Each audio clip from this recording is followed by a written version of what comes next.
ಈ ಬಿಸಿಲಿನ ತಾಪಕ್ಕೆ ನಾವು ತರಕಾರಿ ಎಲ್ಲ ಸ್ಟೋರ್ ಮಾಡೋದು ತುಂಬಾನೇ ಕಷ್ಟ ಆಗುತ್ತೆ ಅಲ್ವಾ. ಅದರಲ್ಲೂ ಟೊಮ್ಯಾಟೊ ಅಂತೂ ತುಂಬಾನೇ ಬೇಗ ಹಾಳಾಗ್ಬಿಡುತ್ತೆ. ಇನ್ ಕೇಸ್ ಮನೆಯಲ್ಲಿ ಫ್ರಿಡ್ಜ್ ಇಲ್ಲ ಅಂತ ಆದ್ರೆ ತುಂಬಾ ದಿನ ಇಡೋದು ತುಂಬಾನೇ ಕಷ್ಟ ಅನ್ಸುತ್ತೆ.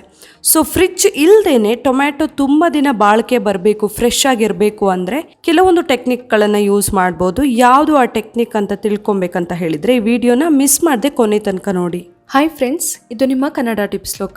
ನನ್ನ ಈ ಚಾನಲ್ನಲ್ಲಿ ನೀವು ಬೇರೆ ಬೇರೆ ರೀತಿಯ ಟಿಪ್ಸ್ಗಳನ್ನು ನೋಡ್ಬೋದು. Kitchen tips, health tips, cleaning tips, ಹಾಗೆ ಬ್ಯೂಟಿ ಟಿಪ್ಸ್. ಅದೇ ರೀತಿಯಲ್ಲಿ ನಿಮ್ಮ ಹಣ ಮತ್ತು ಸಮಯದ ಉಳಿತಾಯ ಮಾಡೋಕ್ಕೆ ಬೇರೆ ಬೇರೆ ರೀತಿಯ ಟಿಪ್ಸ್ಗಳನ್ನು ನೋಡಬಹುದು.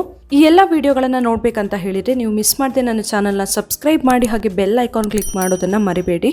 ಹೊರಗಡೆಯಿಂದ ತಂದಿರೋ ಟೊಮ್ಯಾಟೊನ ನಾವು ಸ್ಟೋರ್ ಮಾಡೋದಕ್ಕಿಂತ ಮುಂಚೆ, ಒಳಗಡೆ ಇಡೋದಕ್ಕಿಂತ ಮುಂಚೆ ಫಸ್ಟು ನೀಟಾಗಿ ಕ್ಲೀನ್ ಮಾಡ್ಕೊಂಡು ಬಿಡಬೇಕು. ಸೊ ಹೆಂಗೆ ಕ್ಲೀನ್ ಮಾಡೋದು ಅಂತ ನಾನು ಹೇಳ್ತೀನಿ ಈಗ.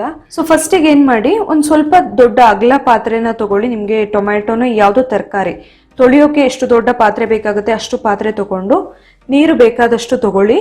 ಅದಕ್ಕೆ ಒಂದು ಅರ್ಧ ಸ್ಪೂನ್ ಆಗುವಷ್ಟು ಅರಿಶಿಣನ ಹಾಕಿ ಫಸ್ಟಿಗೆ. ಹಾಗೆ ಮನೆಯಲ್ಲಿ ಕಲ್ಲುಪ್ಪಿದ್ರೆ 1 ಸ್ಪೂನ್ ಆಗುವಷ್ಟು ಕಲ್ಲುಪ್ಪನ್ನ ಹಾಕಿ, ಇಲ್ಲಾದ್ರೆ ಪುಡಿ ಉಪ್ಪಾದ್ರೂ ಪರವಾಗಿಲ್ಲ. ನಾನಿಲ್ಲಿ ಜಾಸ್ತಿ ಏನು ಟೊಮೆಟೊ ತೊಳಿತಾ ಇಲ್ಲ, ಹಾಗಾಗಿ ಬರೀ 1 ಸ್ಪೂನ್ ಹಾಕೊಳ್ತಾ ಇದ್ದೀನಿ. ನೀವೇನಾದ್ರೂ ಜಾಸ್ತಿ ತೊಳಿತಾ ಇದ್ದೀರಾ ತರಕಾರಿ ಅಂತಾದ್ರೆ ನೀರು, ಉಪ್ಪು, ಅರಿಶಿಣ ಎಲ್ಲವೂ ಕೂಡ ಇನ್ನೊಂದು ಸ್ವಲ್ಪ ಜಾಸ್ತಿನೇ ಹಾಕೊಳ್ಳಿ. ಸೊ ನಾರ್ಮಲಿ ನೀರು ಎಷ್ಟಿರ್ಬೇಕಂತ ಹೇಳಿದ್ರೆ ನಿಮ್ಗೆ ಆದಷ್ಟು ಆ ತರಕಾರಿ ಎಲ್ಲ ಏನ್ ತಗೊಂಡಿದ್ದೀರಾ ಅದಿಷ್ಟು ಮುಳುಗುವಷ್ಟು ಇರ್ಬೇಕಾಗತ್ತೆ. ಸೊ ಆ ಉಪ್ಪೆಲ್ಲ ಕರ್ಗಿದ್ಮೇಲೆ ನೀವು ಒಂದೊಂದಾಗಿ ನೀಟಾಗಿ ಆ ತರಕಾರಿ ಏನಿದೆ, ಇಲ್ಲಿ ನಾನು ಟೊಮೆಟೊ ತೋರಿಸ್ತಾ ಇರೋದು, ಎಲ್ಲ ಟೊಮೆಟೊಗಳನ್ನ ಅದ್ರ ಒಳಗಡೆ ಹಾಕಿ ಬಿಡಿ. ಒಂದು ಸರಿ ಹಾಕಿದವರು ಕೈಯಲ್ಲಿ ಎಲ್ಲ ಟೊಮೆಟೊಗಳನ್ನ ಒಂದ್ಸರಿ ಈ ತರ ಉಜ್ಜಿಬಿಡಿ. ಈ ತರ ತಿಕ್ಕಿ ಸೊ ಒಂದು 5 ನಿಮಿಷ ನೆನೆಸಿಡ್ಬೇಕು. ಅದರಲ್ಲಿರೋ ಧೂಳು ಎಲ್ಲ ಕ್ಲೀನ್ ಆಗ್ಬೇಕಂತ ಹೇಳಿದ್ರೆ.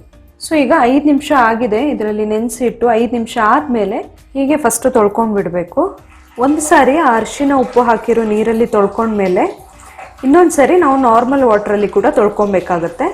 ಅಷ್ಟು ತೊಳೆದ ಮೇಲೆ ಅದನ್ನ ತೆಗೆದು ಇಟ್ಬಿಡಿ ಆ ನೀರಿಂದ. ಇಷ್ಟಾದರೆ ಟೊಮ್ಯಾಟೊ ಕ್ಲೀನ್ ಆಗಿ ಇರುತ್ತೆ. ಸೊ ನಾರ್ಮಲ್ ವಾಟ್ರಲ್ಲಿ ಕೂಡ ನೀವು ವಾಶ್ ಮಾಡಿದ ಮೇಲೆ ಮತ್ತೊಂದು ಸಾರಿ ನೀವು ನೀಟಾಗಿರೋ ಯಾವುದಾದ್ರೂ ಕ್ಲೀನ್ ಆಗಿರೋ ಕಾಟನ್ ಬಟ್ಟೆಯಲ್ಲಿ ಅಥವಾ ಟಿಶ್ಯೂ ಪೇಪರಲ್ಲಿ ನೀಟಾಗಿ ಒರೆಸ್ಬೇಕು ಅದನ್ನು. ಅದರಲ್ಲಿ ಸ್ವಲ್ಪ ಕೂಡ ನೀರಿನ ಪಸೆ ಇರಬಾರ್ದು. ಫುಲ್ ನೀಟಾಗಿ ಒರೆಸಿ ಸ್ವಲ್ಪ ಹೊತ್ತು ಹಾಗೆ ಬಿಡಬೇಕಾಗತ್ತೆ. ಸೊ ನಾನು ಅದನ್ನ ನೀಟಾಗಿ ಎಲ್ಲ ಟೊಮೆಟೊಗಳನ್ನು ಫಸ್ಟ್ ಒರೆಸ್ಕೊಳ್ತಾ ಇದ್ದೀನಿ. ಈಗ ಫ್ರಿಡ್ಜ್ ಇಲ್ಲದೇನು ನಾವು ಹೇಗೆ ಸ್ಟೋರ್ ಮಾಡಬಹುದು ತುಂಬ ದಿನಗಳ ಕಾಲ ಟೊಮೆಟೊನ ಅಂತ ತೋರಿಸ್ತೀನಿ. ನಮ್ಮ ಮನೇಲೆಲ್ಲ ನಾರ್ಮಲ್ ಆಗಿ ಈ ಥರ ಪೇಪರು ಏನೋ ಇದ್ದೇ ಇರುತ್ತೆ. ಇದು ಯಾವ ಪೇಪರ್? ನಾರ್ಮಲ್ ಆಗಿ ನಮಗೆ ಅಂಗಡಿಗಳಲ್ಲೆಲ್ಲ ಪೇಪರ್ ಬ್ಯಾಗ್ಸ್ ಕೊಡ್ತಾರಲ್ಲ ಆ ಪೇಪರ್. ಇಲ್ಲ ಆದರೆ ನೀವು ನ್ಯೂಸ್ ಪೇಪರ್ ಆದರೂ ಕೂಡ ತಗೊಳ್ಬಹುದು. ಅದನ್ನು ನಮಗೆ ಬೇಕಾಗುತ್ತೆ. ಅದು ಎಷ್ಟು ದೊಡ್ಡದಿದೆ ಅಷ್ಟು ದೊಡ್ಡದು ತೆಗೆದಿಟ್ಕೊಳ್ಳಿ.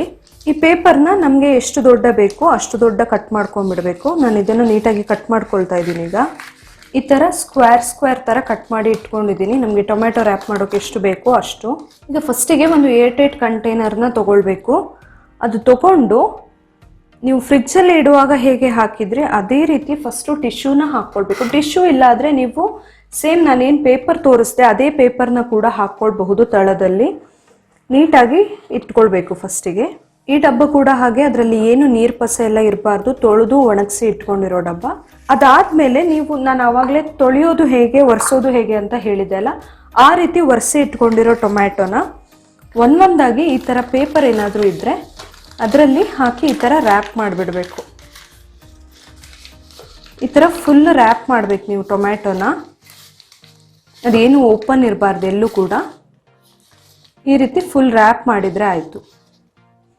ಹೀಗೆ ರ್ಯಾಪ್ ಮಾಡಿ ಒಂದೊಂದಾಗಿ ಜೋಡಿಸಿ ಇಡಬೇಕಾಗತ್ತೆ ಅದರಲ್ಲಿ. ಸೊ ನೀವು ಪೇಪರ್ ಕಟ್ ಮಾಡುವಾಗಲೇ ಎಷ್ಟು ದೊಡ್ಡ ಟೊಮ್ಯಾಟೊ ಇದೆ ಅಂತ ನೋಡಿಕೊಂಡು ಅದಕ್ಕೆ ಕರೆಕ್ಟ್ ಆಗೋ ಥರ ಪೇಪರ್ ಕಟ್ ಮಾಡ್ಕೊಳ್ಳಿ.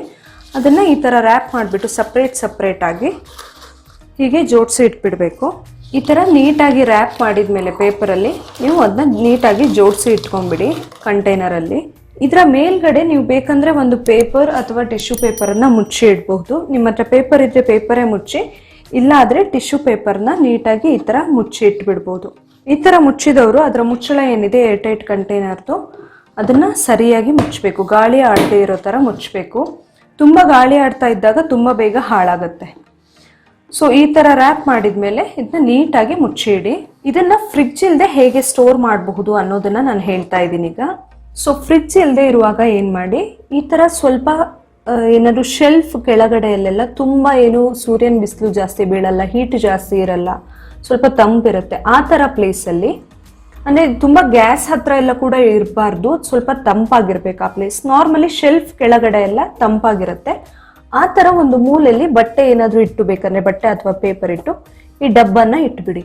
ಸೊ ಈ ಥರ ನೀವು ಇಟ್ಟರೆ ಒಂದು 3 to 4 weeks ತನಕ, ಅಂದರೆ 3 ರಿಂದ 4 ವಾರದ ತನಕ ಅದು ಏನು ಹಾಳಾಗೋದಿಲ್ಲ. ಫ್ರಿಜ್ಜಲ್ಲಿ ಇಲ್ಲ ಆದರೂ ಕೂಡ ನೀವು ನೀಟಾಗಿ ಒರೆಸಿ ಎಲ್ಲ ಇಟ್ಬಿಟ್ರೆ, ಈ ಥರ ಏರ್ಟೈಟ್ ಕಂಟೈನರ್ಗೆ ಹಾಕಿ ಕೂಲ್ ಆಗಿರೋ ಪ್ಲೇಸಲ್ಲಿ ಇಟ್ಬಿಟ್ರೆ 3-4 ವಾರದ ತನಕ ಮಿನಿಮಮ್ ಏನೂ ಆಗೋದಿಲ್ಲ ಟೊಮ್ಯಾಟೊ. ಈ ವಿಡಿಯೋ ನಿಮಗೆ ಇಷ್ಟ ಆಗಿದ್ರೆ ನನ್ನ ಚಾನಲ್ನ ನೀವಿನ್ನು ಸಬ್ಸ್ಕ್ರೈಬ್ ಮಾಡಿಲ್ಲ ಅಂದರೆ ಸಬ್ಸ್ಕ್ರೈಬ್ ಮಾಡಿ, ಹಾಗೆ ಬೇರೆಯವರಿಗೆ ಕೂಡ ಶೇರ್ ಮಾಡೋದನ್ನು ಮರಿಬೇಡಿ. Thank you.